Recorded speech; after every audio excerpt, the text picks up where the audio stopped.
চাঁপাইনবাবগঞ্জ ১ শিবগঞ্জ আসনে বিএনপির একাংশের বিক্ষোভ ও মশাল মিছিল।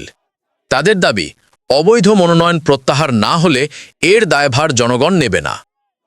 চাঁপাইনবাবগঞ্জ ১ শিবগঞ্জ আসনে বিএনপির মনোনয়ন প্রত্যাহারের দাবিতে বিক্ষোভ ও মশাল মিছিল করেছে বিএনপির একাংশের নেতাকর্মীরা।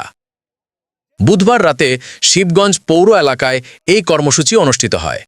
মিছিল শেষে সংক্ষিপ্ত সমাবেশে বক্তব্য রাখেন অ্যাডভোকেট সৈয়দ শাহীন সৈকতের সমর্থক সেতাউর রহমান সহ স্থানীয় নেতারা।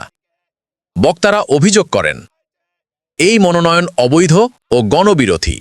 দাবি না মানলে এই আসনের দায়-দায়িত্ব শিবগঞ্জের জনগণ নেবে না। তারা কেন্দ্রীয় নেতাদের প্রতি আহ্বান জানান, জনগণের মতামতকে মূল্য দিয়ে সঠিক প্রার্থীকে মনোনয়ন দিতে হবে। Iqbal Hasan, staff reporter, Chapainawabganj. প্রবাহ নিউজ 24।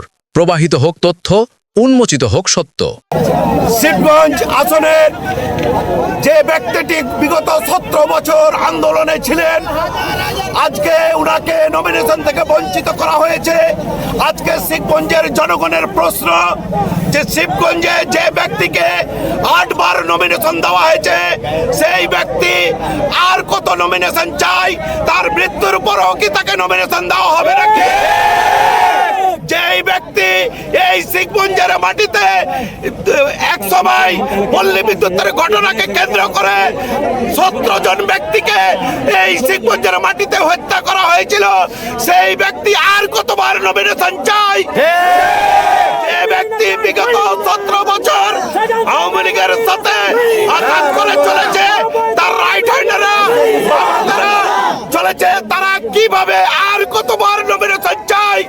আজকে যদি ঢাকার মাটিতে মুগ্ধ নিহত হওয়ার কারণে যদি স্নিগ্ধকে নমিনেশন দেওয়া হয়, তাহলে শিবগঞ্জের মাটিতে সেতাউরের বাড়িতে এই জঙ্গি নাটক সাজিয়ে তার পুরো পরিবারকে ধ্বংস করে দেওয়া হয়েছে। সেই সেতাউর আজকে এই সায়েন্স জগতের পক্ষে নমিনেশন চাইছে।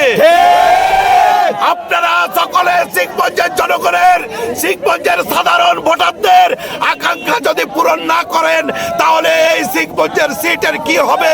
শিবগঞ্জের জনগণ আর দায়ভার নিবে না। রাজপথ ছাড়ি নাই, ভাই